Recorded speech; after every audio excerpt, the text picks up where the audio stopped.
And I truly did not time it that way. It just happened to work that way. And, sometimes that is the way it is. So we're blessed to have with us today Daniel Palacios, Endowed Associate Professor in Whale Habitats, Department of Fisheries, Wildlife, and Conservation Sciences in the Marine Mammal Institute at Oregon State University. His background is in oceanography with a primary focus on understanding the environmental factors that influence the ecology of marine megafauna in pelagic ecosystems. Prior to joining the MMI faculty, he worked for 10 years at NOAA's Pacific Fisheries Environmental Laboratory, and as part of this program, participated in multidisciplinary projects studying the movements and habitat of blue and humpback whales, elephant seals, Hawaiian albatrosses, leatherback and loggerhead sea turtles, and white sharks using electronic tags and remote sensing.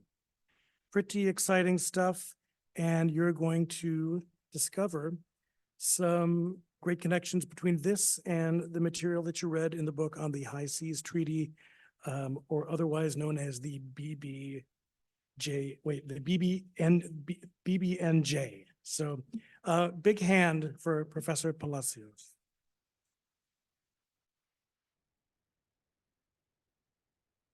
Thank you for your kind introduction, Tim. And it really is my pleasure to be here. I really appreciate the invitation to come and the topic, which is near and dear to my heart. I love Great Decision, what WorldOregon does. So quite happy to be here. And also I loved what you just said about diplomats and geeks. Because I am a geek, I am a scientist, trained as a scientist, and all my life I've inhabited that environment, that world of just sort of ivory tower or hardcore science, and really basing everything that I do on rigorous science. However, over the years, because I study environments and animals that are so oftentimes subject to exploitation or overexploitation, animals that are endangered for a variety of reasons.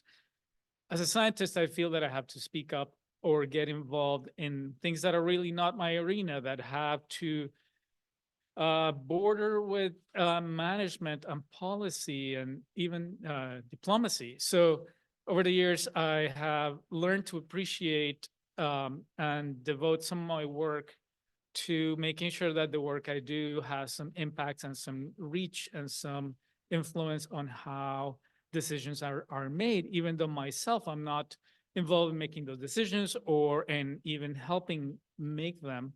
I just have come to learn that the best decisions and the best management decisions are always based on the best available science at many levels, from local to global.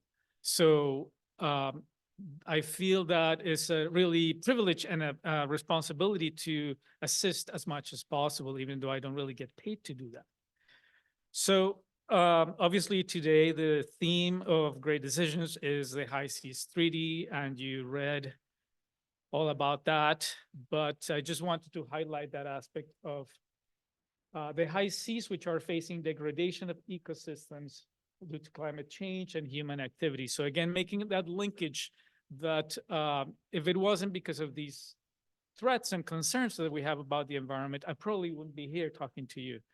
And specifically, so this is really my title slide, is the High Seas Treaty from the whales' perspective.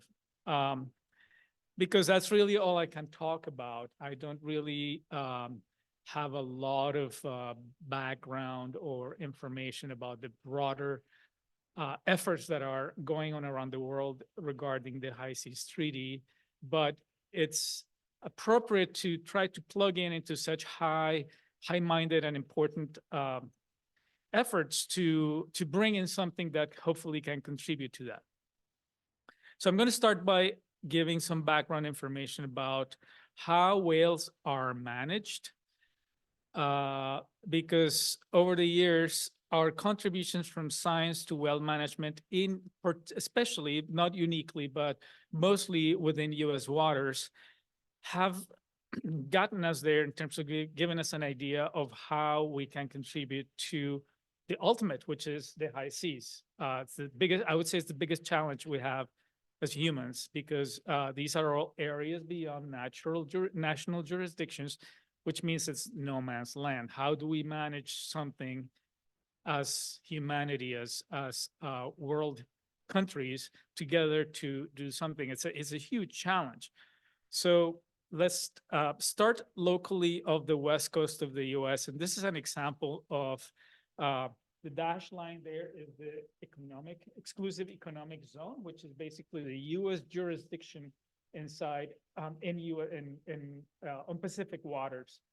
And the blue circles show you where humpback whales have been seen by scientific surveys conducted by NOAA Fisheries, which is the agency within the US that is in charge of conducting science and implementing management for marine mammals or cetaceans. You may hear me say the word cetaceans is the biological word that we use to encompass all whales, dolphins, and marine mammals also include things like seals, sea lions, and so forth, manatees.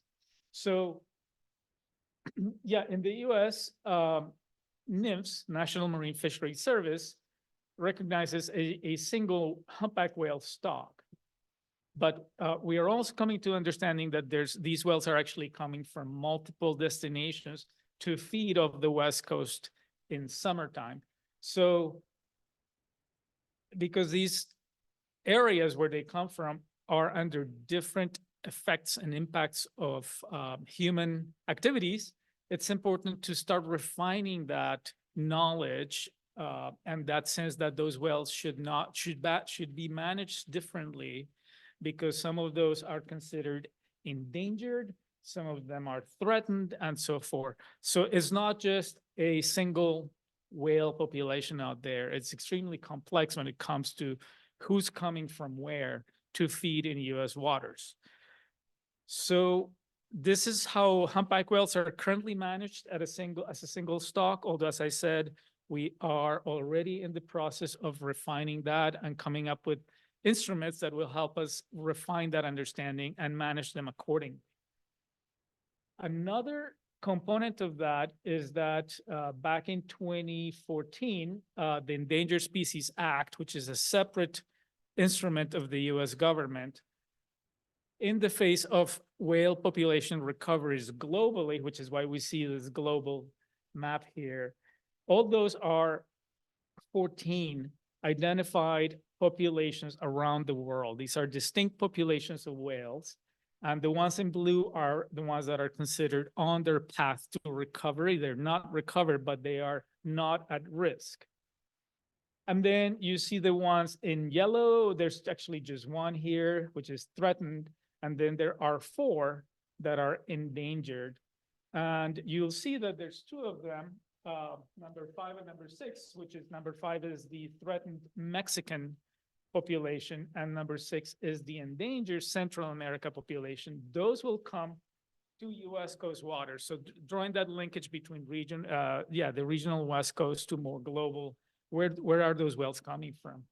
So this move by the Endangered Species Act to classify the various whale populations around the world according to the threat status, to the endangerment status, is helpful, because then we can take more focused and targeted conservation efforts according to the population status. And this is just some text that I thought would be give you a flash about what that looks like, because this is what in essence implements those kinds of instruments for management through, for instance, in the US, the Federal Register. And I want to mention here that the US is one of the countries around the world that has some of the best developed processes, procedures, instruments to manage whales compared to many other countries. So the US becomes both an example, and I am aware that many countries around the world look to the US for examples of how they are implementing these management approaches, and as inspiration to implement their own. So this is important pieces of legislation that maybe add a little bit of background to the reading that you had for today that was more broad in terms of instruments and vehicles for conservation. Here's another one. This is a different kind of instrument called critical habitat. So for species that are at risk, some kind of threat, the US has a provision for designating critical habitat, which is areas. We don't want to just preserve the whales. We want to preserve the environment that they rely upon to subsist.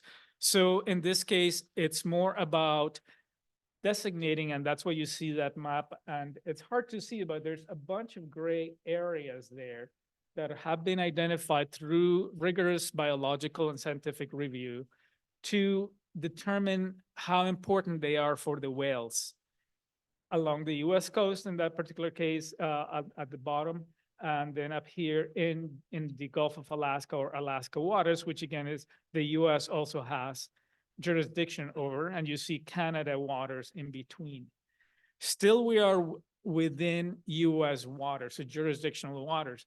But again, when we are faced with how we manage the high seas, we have to start somewhere. And that's why I'm giving you a perspective of what things look like in the easy case, where it's just a single government, the US, implementing management, and things will take off from there. So going back and putting on my scientist hat, what I've been doing, where OSU has been a pioneer worldwide, is in developing tags that we put on whales, and then we track them via satellite. So my predecessor, Dr. Bruce Mate, between the late 80s and up to just a few years ago, he was a world authority in developing the technology to be able to track these whales.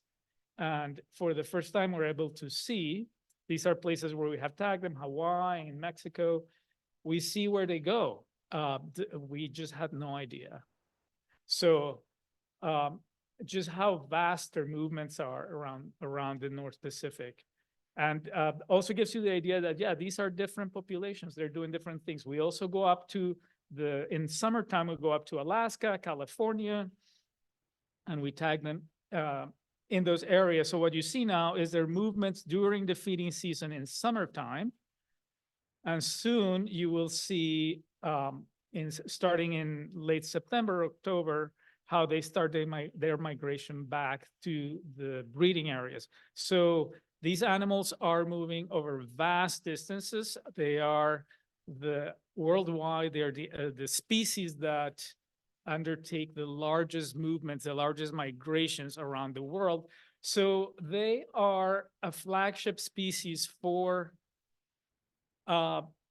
starting to think about how do we manage areas in the high seas, because they're crossing parts of the oceans that are not in the jurisdiction of anyone.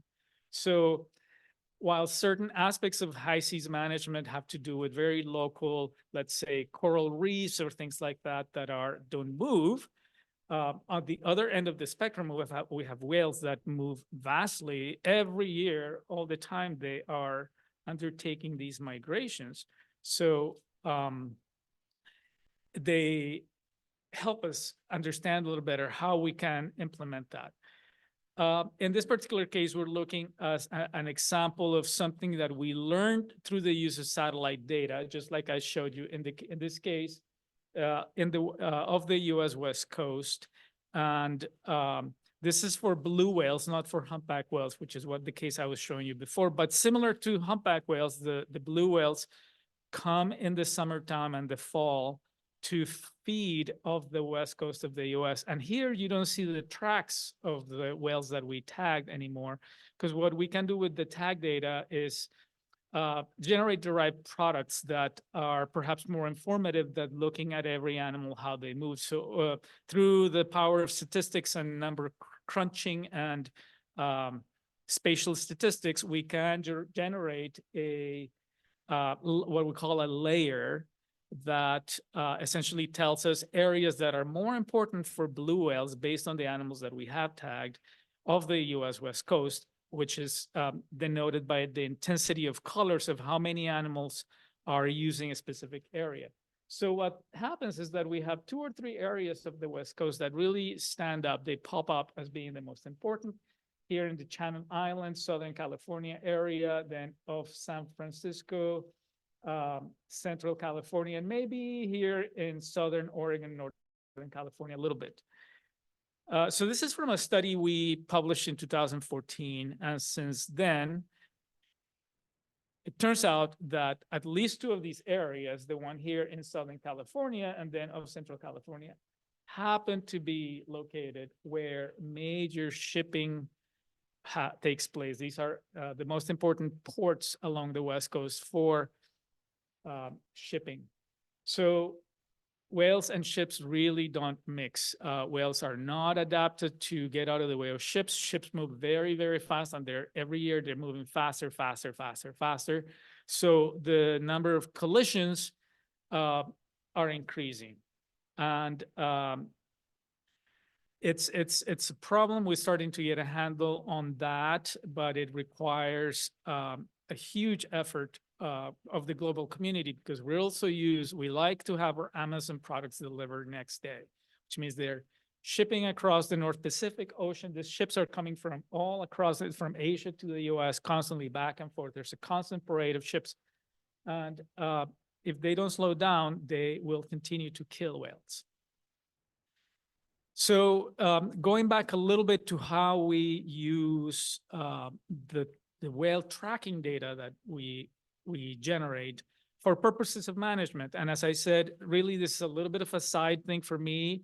I'm primarily interested in studying the ecology, the behavior of these animals, but we realize that this data has value for management. So another, I mentioned the stock management that the NIMS has in place. I mentioned the critical habitat.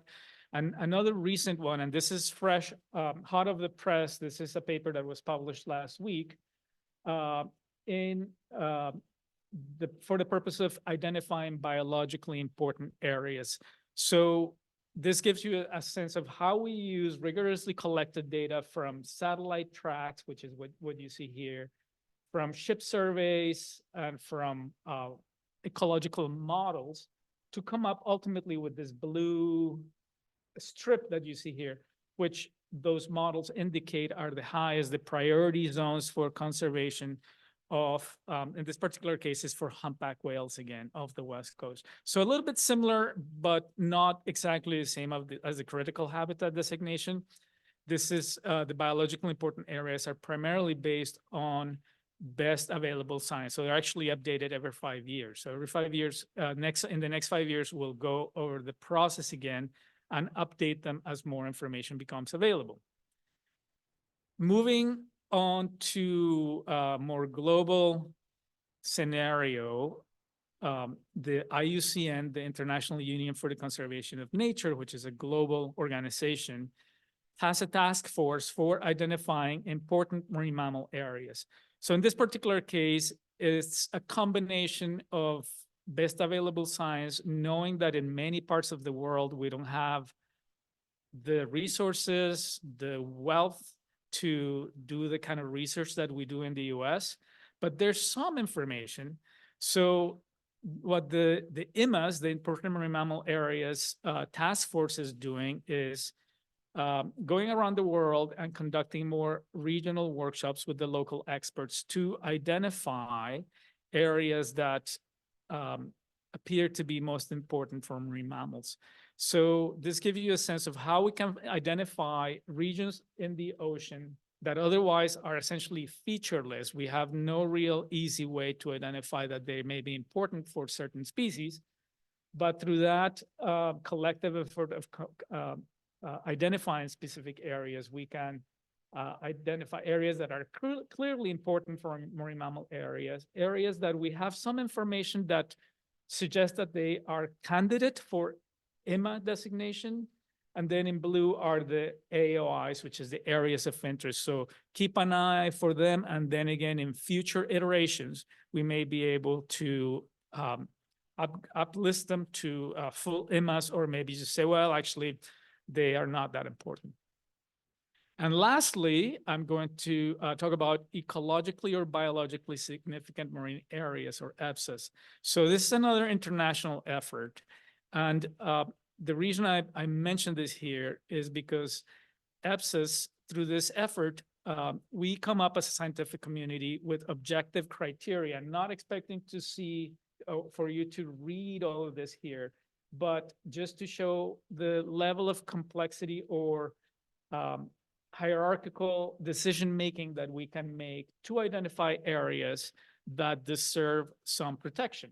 Because we are not going to be able to protect all the areas of the ocean. So we have to prioritize which are the most important ones.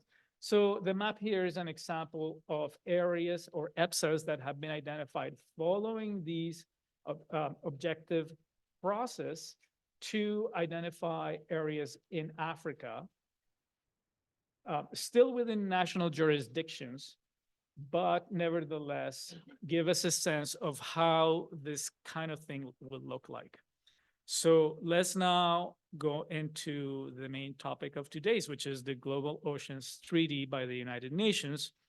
So the High Seas Treaty will help implement, among other things, the Global Biodiversity Framework. So there's already a framework in place to conserve and protect 30% of the ocean by 2030.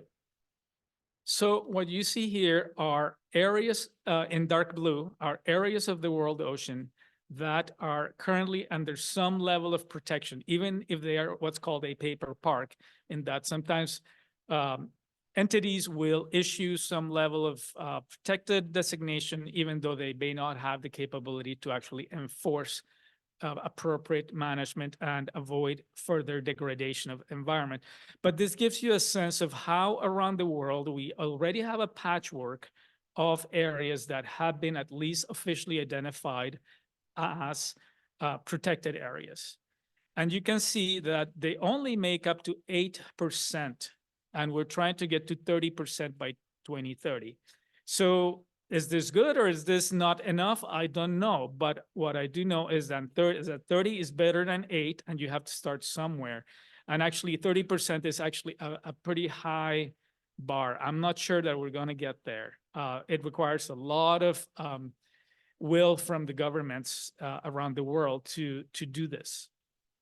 But then we go to the areas beyond the high seas, and we know that 61% of the ocean is outside the areas that are managed currently, either as protected or as jurisdictional. So it's basically the vast majority of the ocean.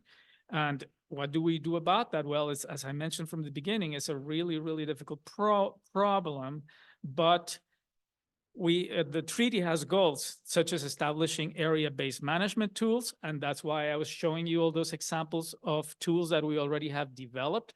So what we can do is start porting or migrating the lessons learned of how we develop those management tools, either within the US, West Coast, more regionally, or even globally, to starting somewhere.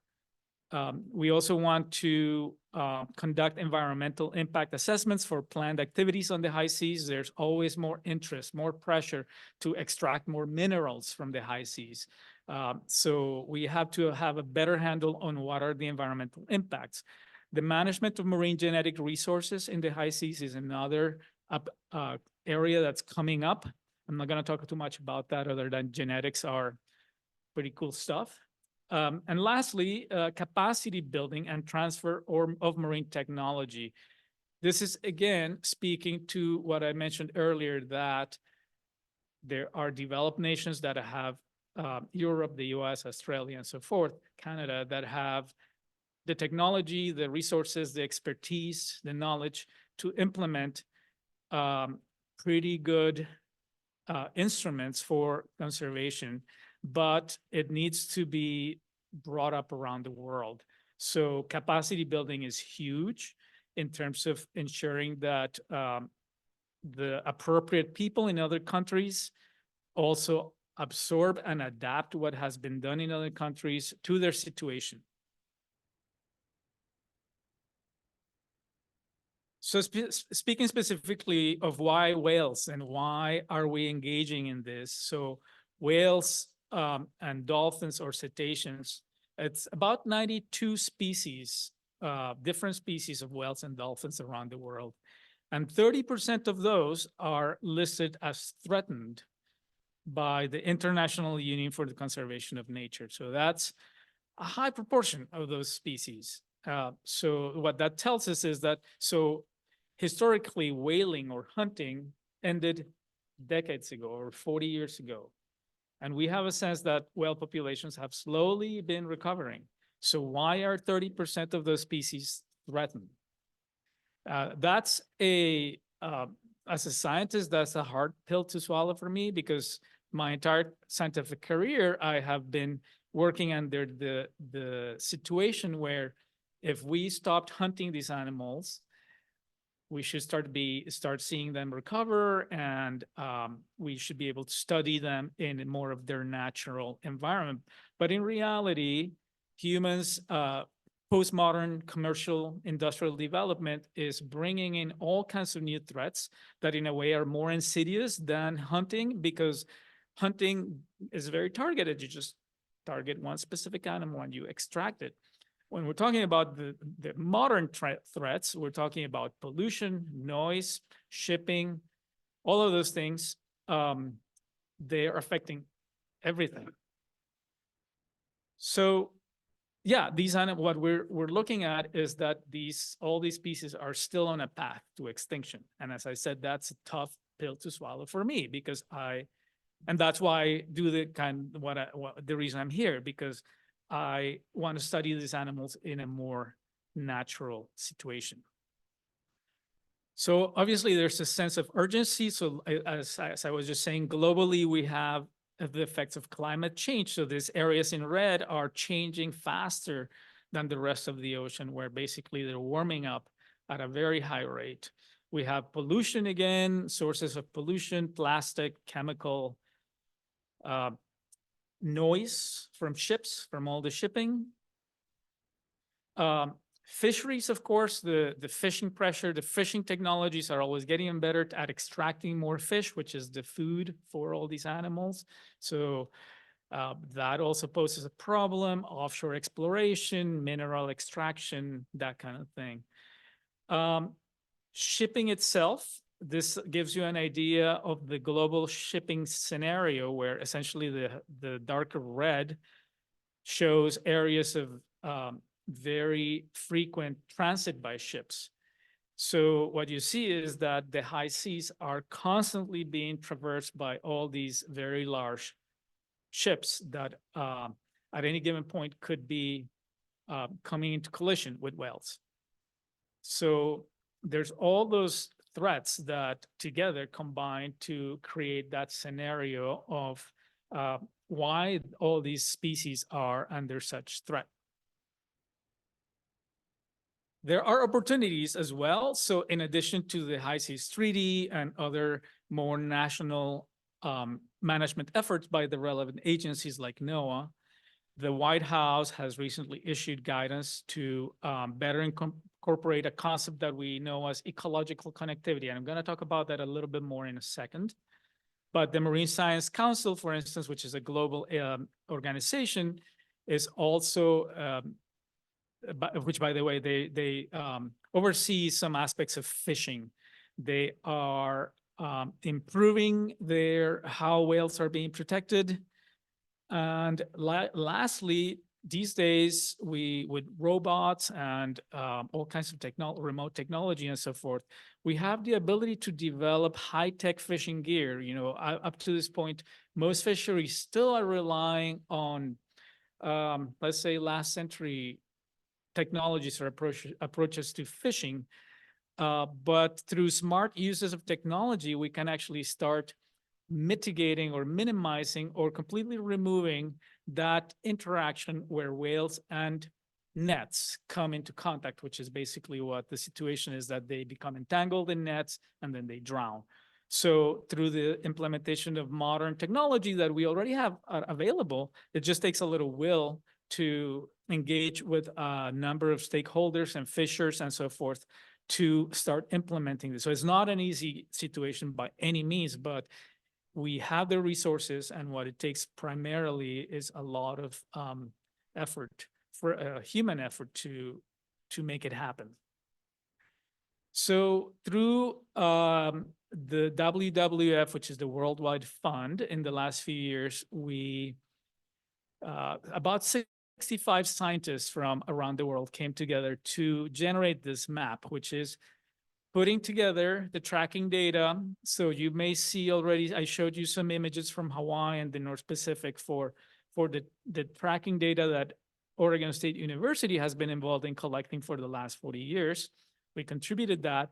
But as you can see, a number of scientists from around the world also contributed the data to create this global map. And for the first time ever, we have a picture, a global picture of whale migration, as much as we have been able to put tags on these whales and see where they go. There's many areas that we still haven't tracked them, but just to show you the power of once we multiply what each individual scientist is doing in their own backyard, we can really put a global picture together pretty quickly. So I mentioned the context of ecological connectivity. Whales are really excellent at showing us connectivity between remote areas. So we're really seeing what we call migratory corridors for different species. What are those areas that are important around the world?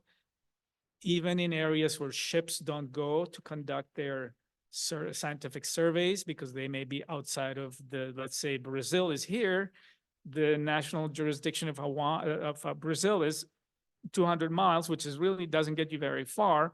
But through this technology, we can see where the whales are going beyond their national jurisdictions. So for the first time, we're able to look at that, and we can also overlay that over existing threats and start making decisions for how we're going to prioritize what areas we need to manage. Again, I said we will not be able to protect the entire global oceans, but through the use of scientific data, we can identify which are the most important or have the most priority, and which ones are the most at risk given known operations like these are all threats here for a number of human activities that are generating, exacerbating the problems. So these are some, I'm not expecting you to read all this, but essentially we go through a series of, beyond generating that global map of whale migrations, what we can do then is start identifying at the local, regional, and global level how we can start making objective decisions and how can we develop essentially a workflow to connect various aspects of, for instance, existing organizations that are tasked with management, regional high seas treaties, and so forth, with conservation agencies that are primarily focused, including scientific community, focus on the work we do, which is primarily generating scientific knowledge. And lastly, other stakeholders, including, for instance, the shipping sector, the fishing sector, the private sector, to get everyone involved and contribute to this cycle of continually renewing and refining our approaches to preserving these areas, identifying and preserving these areas. So the last few slides that I have are specifically about the recommendations that emanated from that that map that I showed you of the global whale migrations.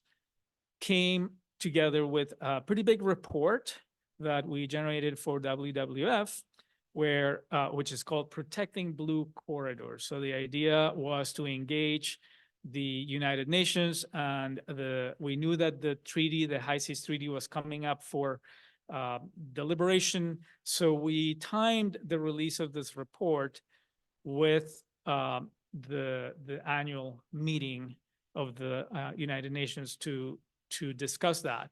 So in the particular case, from the whale's perspective, I already mentioned some of these things about the research groups that contributed and some of the current aspects, but the key messages have to do with the fact that if we protect whales, it will benefit nature and people.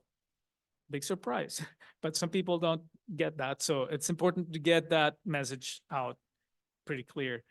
What we call blue corridors is this idea that we already have some knowledge. It's not perfect, but on a global scale, we do have some knowledge of what are the critical ocean habitats for migratory marine species. And we're using whales as a flagship to encompass other species that are maybe less charismatic, are more difficult to study, but nevertheless are just as important to preserve. So whales are indicator of ocean health. And what we're trying to do is highlight a new conservation approach that involves trying to integrate all those pieces that are so far loose and not very cohesive in a way that hopefully will enable us to act now. So what I want to do is leave you with this somewhat of a promotional video that hopefully you will like, but it's sort of a higher level. Here we go.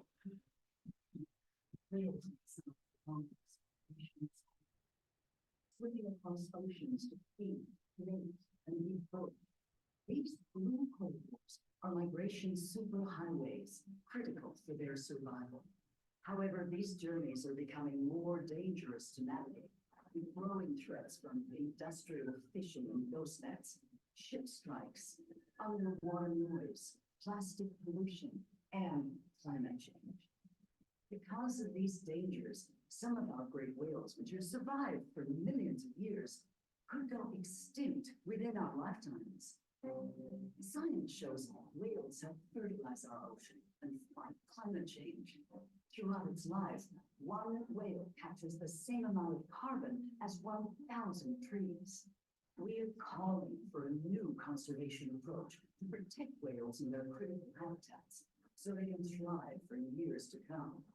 Together, better managing and protecting blue corridors can help safeguard whales, our ocean, and ourselves.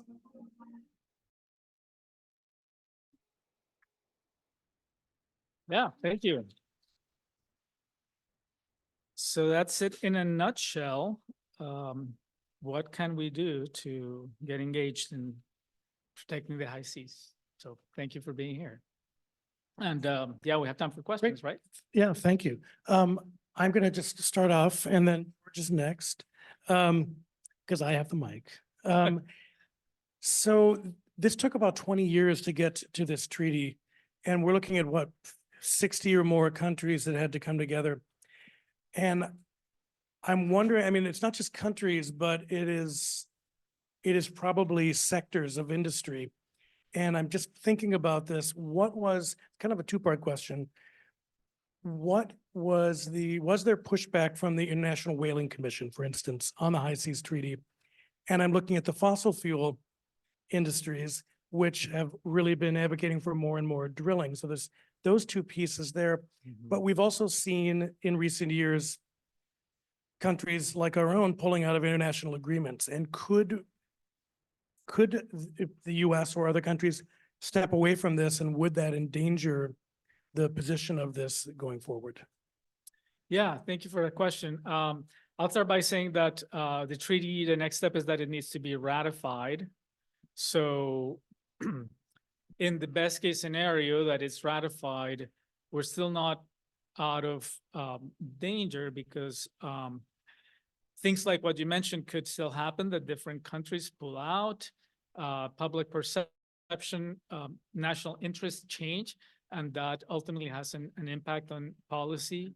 So specifically to what you're talking about, certain private sectors and how much pressure they exert, I would say that is the primary stakeholder that needs to be engaged, because they are really the ones that have the money, the strongest interests, and the power to do something. So it is just the greatest effort in terms of interfacing with them and working with them to be able to ensure that what they want to do is still taking place, but in the context of how we are mitigating other aspects of the risk, the very real risk that the animals are facing.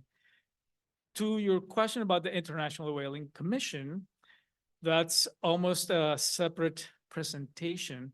But over the last 10, 15 years, the International Whaling Commission has had a major change in direction. The International Whaling Commission, which was instituted in 1943 or so, started because nations came together and signed a treaty to how to better manage whales for the purpose of hunting them. So very much the way that fish are managed today. We still eat fish and we think it's okay to eat fish. And I'm not going to say anything about that, positive or negative, other than fish management is done by similar organizations to the International Whaling Commission. Their interest is to obtain the highest yield in terms of fish while still maintaining healthy fish populations. So that all sounds reasonable, and generally that's the goal that this organization have. And the International Whaling Commission, in theory, was set up under that premise. In practice, whales are very different to fish, and once you hunt them to a certain level, they don't recover as fast as fish do. So that was a bit of a failure.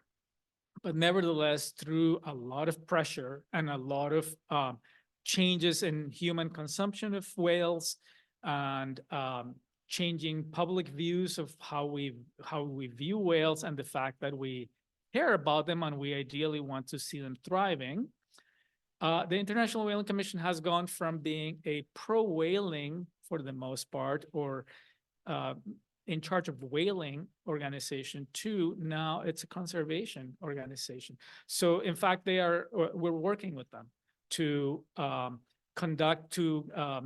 synchronize efforts and see how we can maximize what each of us can do to improve the situation. So they're actually a good ally in all this. My question has to do with funding, because all of this, the technology and so forth, and the data collection takes funds. Who funds this? Excellent question. And that's, yeah, it really depends on the focus. I mentioned that we really rely on the best available science, which goes back to academics. And we live in a very small world, really, especially when it comes to our capacity and our abilities to conduct the work. So the federal government does some of the funding and they do some of the science. And so, sorry, there's a little bit of a detour here, but let's talk about the federal government first. In the US, the federal government is charged with conducting both science and management. And the budget, the federal budget, every year goes through appropriations to allocate a certain amount of funding to marine mammal issues. Some of them are directly management related. For instance, the Marine Mammal Commission is one body within the federal government. National Marine Fisheries Service is another body within the federal government. They're tasked with different things, but a chunk of funding goes to studying whales. Is it enough, or is it not enough? All I can tell you is that federal budget every year is faced with cuts. And who gets cut most of the times is all this efforts. So these agencies are fighting a brave fight every year in pushing back and saying, you know, if you continue to defund us, this is what we're not going to be able to do, which by legislation, it says that the federal government is in charge of protecting and studying. So anyway, that's a taste for the funding that comes from the federal appropriations of the budget in the US. In other countries, more challenging. But yeah, usually governments of countries will devote some amount of their GDP to funding studies. Maybe tiny amount or a huge amount, but some amount. When it comes to the scientists, so coming back to what I was saying about the individual scientists in academic organizations, we're driven primarily by scientific questions. Again, we're And me personally, I wouldn't say that my primary goal is to work for the conservation of whales. I just know that the work that I do has impacts and implications, so I tend to devote efforts to that. But basically, that funding is through more of type of National Science Foundation or other organizations that fund hardcore science. And that goes through competitive funding every year, grant writing, and every year it's a tough situation to be continually attracting funding to do some science with the purpose of collecting scientific information, which eventually might end up filtering through for conservation efforts. So hopefully that gives you an idea. There's some nonprofit organizations that provide some obviously smaller grants. The US Navy has been one of our primary funders in the last decade because the Navy conducts testing and training exercises in various areas around the world. And because some of those exercises potentially have the ability to hurt or to kill marine mammals, they are required by US law to devote some funding from the defense budget to whale science. So then they go back to the scientists and they tell us, can you please help us obtain the best available science about how much of the time the whales are going through these testing and training areas, for example. So that's another important source of funding for us here in the US. In other countries, much more dire situation in terms of how scientific knowledge is funded. Thank you for a amazingly comprehensive presentation. This may be a little outside your lane, and you can beg off if you want. That many years ago, under the Magnuson Act, we used to actually have the threat of trade sanctions in support of things like whale conservation. I think at some point we used to throw the threat at Japan and Korea back in the day. I'm just wondering if there's anything sort of a modern equivalent of at least sort of a trade peace or threat of trade sanctions that support any of your present efforts. Thank you. I love your question. I happen to be somewhat involved in an effort, so I can speak about that a little bit. But yes, so, and your name? Scott is saying is about the Magnuson Act. It's a federal piece of legislation related to mostly to fisheries. But it has to do with the fact that our standards for how we catch fish and what's acceptable and what not, because there's some fishing technologies that are more destructive than others, especially when it comes to impacting species that should not be fished, for example. So all that legislation is wonderful. And even though it's created for US fishermen and the US fishing industry, at the same time, it also creates a baseline such that if the US imports fishing products from other countries, it has to at least meet very similar standards of what we expect of our fishermen. And I think that's a fantastic tool for, in a way, in a positive way, I think, ensuring that other countries at least are making efforts to improve a situation that otherwise would not be improved because they have no incentive to change fishing practices that are destructive. So the Magnuson-Stevens Act goes back quite a bit, but in more recent times, to answer your question, there has been a move to continue that level of sanctions, and especially under the understanding that the current understanding of the level of conservation and the level of threats and endangerment that all these species of whales are facing, and how we understand that they are dying, the mortality in what kinds of fishing activities. So that still goes on, and there has been, right now I'm blanking out on the name of the specific legislation that requires countries that are interested in exporting their fish products to the US to meet levels that are expected of US fishermen in terms of reducing bycatch, of not conducting fishing using certain fishing gear that hurts species that are under protection. So that's still going on, and countries are slowly going through their internal processes to try and certify that. So specifically, I'm involved in a project in Chile. Chile is a major fishing country, and they are interested in ensuring that their products arrive in US markets. So their government agencies took a proactive role to start developing some of these efforts. So I'm part of a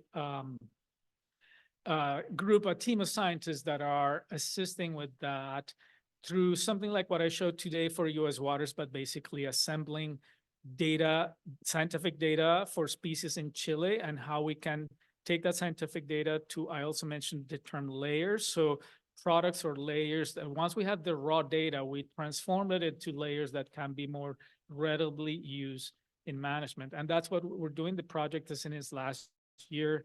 It was funded by Lenfest, which is a sort of a nonprofit foundation, the Lenfest Foundation, and they funded this project to essentially enable US and Chilean scientists to work together with the fishing agencies in Chile to generate products or layers that the Chilean government will be able to take and then produce their own approaches to how the fisheries are managed and meet the expectations of the US fishing import laws. Thank you for this really exceptional presentation, Professor. Thank you. One question that arose for me while you were presenting is, you all have done an exceptional job at, developing these blue corridors, looking at the specific areas where protection is most important. My question that I was hoping you might get to, but maybe you can answer it, is now that you all have identified these zones, what do ecologists want to do to optimize those zones for habitat? Can you speak to that? Yeah, I love that question because it's really half the battle. I mean, it's been a really, really hard work to be able to delineate, identify all these zones. And did we get them right or wrong, so forth? The good thing is that they are constantly under revision. But once we do that, then what do we do with them? So that's a little bit outside of my wheelhouse in that some of those, I mean, I can tell you what scientifically, so which is your question really, what would I want to see? That I would say for the most part is not what the agencies in charge of managing those areas, whether it's through the High Seas Treaty in the case of the high seas or through national agencies if it's within jurisdictional waters. They have other goals, and yeah, I wouldn't say that they're necessarily always as conservative as I would like to, but yeah, as an ecologist, we do understand that there's certain biological processes that take place. For instance, birth rates, what we call recruitment into the population, which eventually leads to populations growing to what we consider a healthy level, for example. And why do we want to see a healthy level? Because when populations reach a healthy level, we start seeing things that we do not even anticipate. For instance, in the video that I showed at the end, there was a little bit of a hint about how whales help fight climate change. Were you aware of that? This has come up fairly recently, but basically whales feed near their surface. So they're actually removing a bunch of carbon that's stored in their prey, but through their poop, it recycles a bunch of nutrients that stay near the surface, and they basically act as natural fertilizers. So then those fertilizers are taken up by plankton, and then plankton removes carbon from the atmosphere. So that is the process. And we only discovered that in the last 10, 15 years because we started to see the recovery of some whale populations. And all of a sudden, we're starting seeing processes that emerge that because most of the scientific knowledge was built post or during a time when whale populations were essentially depleted to almost fewer than 5 or 10%, or even lower in some populations. We didn't know that those ecological processes existed.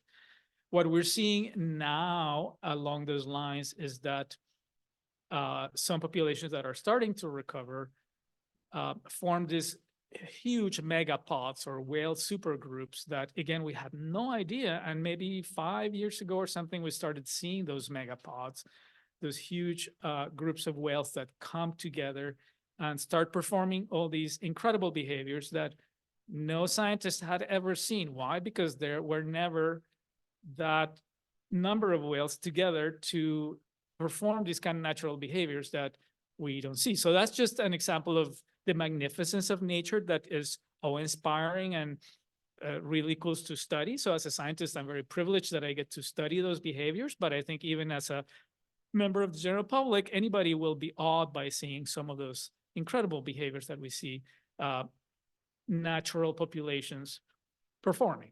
So that's just a couple of examples of things that I'd like to see as an ecologist in terms of knowing that those areas, if we set enough areas aside for conservation, hopefully we will start seeing more and more of that and more benefits from sharing the environment with those animals. But that all hinges on that these instruments are effective in setting goals, because the next thing they have to do is setting goals. Okay, we know that the whale population in this particular region of the ocean is down to 5%. We want to get them to at least 25%.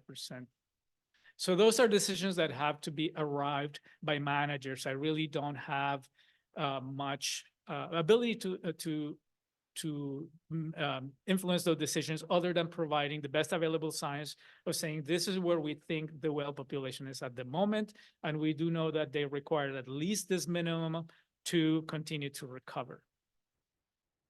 Great. We are at time. Let's big hand. Thank you. I couldn't help thinking during this that you were talking about funding, and I was thinking about, we often hear the statistic about how many members of Congress don't own passports, yet they determine foreign policy. Makes me wonder how many people who are sitting there funding these things have actually never seen the ocean. And we do CODELs, these congressional delegations to other countries. We should just be bringing more people to Oregon to look at the good work we're doing in the ocean. So thank you for everything you're doing. Come to the Marine Science Center, the Hatfield Marine Science Center in Newport. We have a magnificent facilities there. And we'll give you a tour of the facility. It's spectacular. I highly recommend it. Thanks again for being here for the entire series of great decisions. If you fill out a survey, you can give it to me or to Jesse. And it's very, very helpful. You can do it online. I can track you online that way. Just like last week, we learned all about that stuff. Go forth, prosper, enjoy spring, and we hope to see you at Bridge Together on April 26th. Thanks. Thank you very much.